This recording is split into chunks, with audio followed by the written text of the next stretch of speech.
Hello भाई मैंने जय Jagannath study with Ritushree YouTube channel आपको स्वागत। तो देखंतु ओडिशा सरकार तरफ जो 121 गोटी वैकेंसी रिलीज करा जायछि सही विषय में यह वीडियो माध्यम आपको डिटेल्स जनईदेवी। तो जदि आपण मिनिमम +2 पास करिसेंती एवं यही पदवी गुड़ी को आवेदन करने चाहूँगी वीडियोटी को आरंभ शेष पर्यंत देखंतु।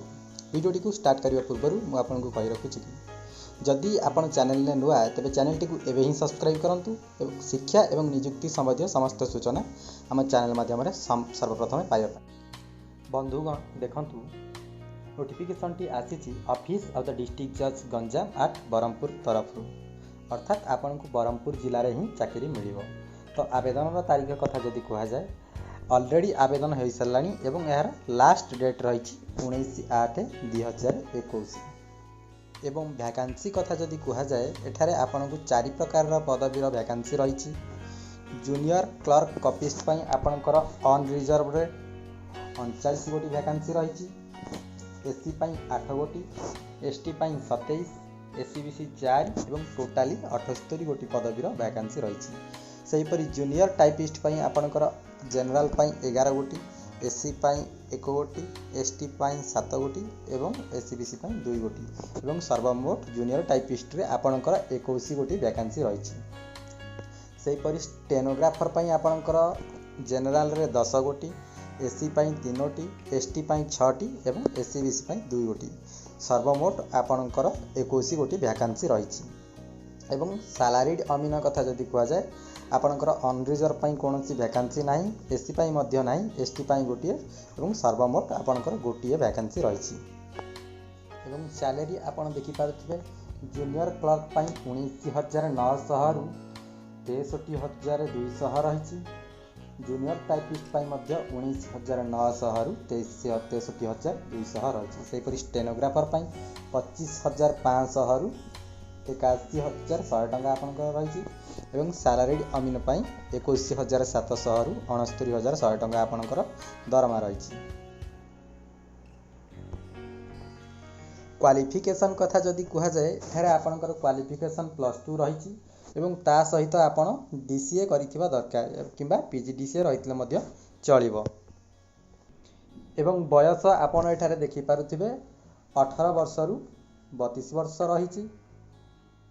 एवं एससी एसटी एससीबीसी 5 वर्ष रिलैक्सेशन रही।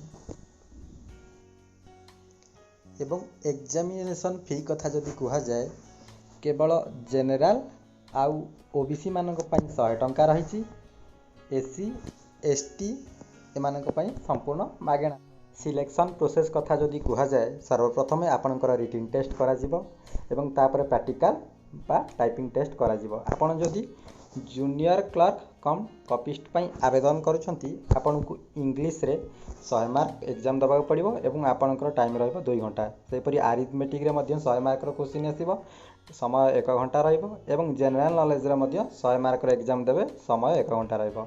कंप्यूटर साइंस टेस्ट रे आपण प्रैक्टिकल जोटा कह जाए सेटरे 100 मार्क एग्जाम देबे एवं सेतिरे मध्य टाइम 1 घंटा रहिबो एवं विवा बोस टेस्ट रे मध्य आपण 45 मार्क रो एग्जाम देबे।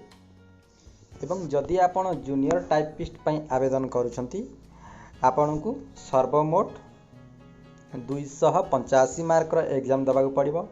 आपणकर इंग्लिश जोटा कि क्वालिफाइंग इन नेचर से आप 100 मार्क रो एग्जाम देवे एवं टाइप रिटिन टेस्ट रे आपण 50 मार्क रो एग्जाम देवे। कंप्यूटर साइंस टेस्ट रे आपण 100 मार्क रो एग्जाम देवे एवं विवा पोस्ट टेस्ट रे आपण 35 मार्क रो एग्जाम देवे। सेहीपरि आपण जदि स्टेनोग्राफर आवेदन करुछंती आपण को 285 मार्क रो एग्जाम दबाक पड़ो। इंग्लिश रे 100 मार्क रहिबो। Shorthand and typewriting test पई आपनकर 50 मार्क रहिबो। कंप्यूटर साइंस रे आपनकर 100 मार्क एग्जाम रहिबो एवं विवा बोस टेस्ट रे मध्य आपनकर 35 मार्क रो एग्जाम हबो। एवं आपण जदि सैलरीड अमीन पई अप्लाई करुछंती तबे आपण को इंग्लिश रे 100 मार्क रो एग्जाम दबाक पड़ो। अरिथमेटिक रे 50 मार्क रो exam, technical knowledge in survey and statement रे 50 मार्क रो एग्जाम देबे। Technical knowledge in survey and statement रे आपनकर 25 मार्क रो एग्जाम रहिबो एवं विवा टेस्ट रे 25 मार्क रो एग्जाम रहिबो। तो आपण यहाकू आवेदन किपरि करिवे? एहरा आवेदन प्रक्रिया ऑफलाइन रही। आपण स्क्रीन ऊपर जो फर्मटी देखुचंती ताहाकू आपण डाउनलोड करेंगे एवं डाउनलोड कर सारा पर ताकू संपूर्ण डिटेल्स रे फिलअप करी यही एड्रेस रे पठेदेवे। देखो एड्रेस टी ये आप देखिपे ऑफिस ऑफ द डिस्ट्रिक्ट जज गंजाम ब्रह्मपुर।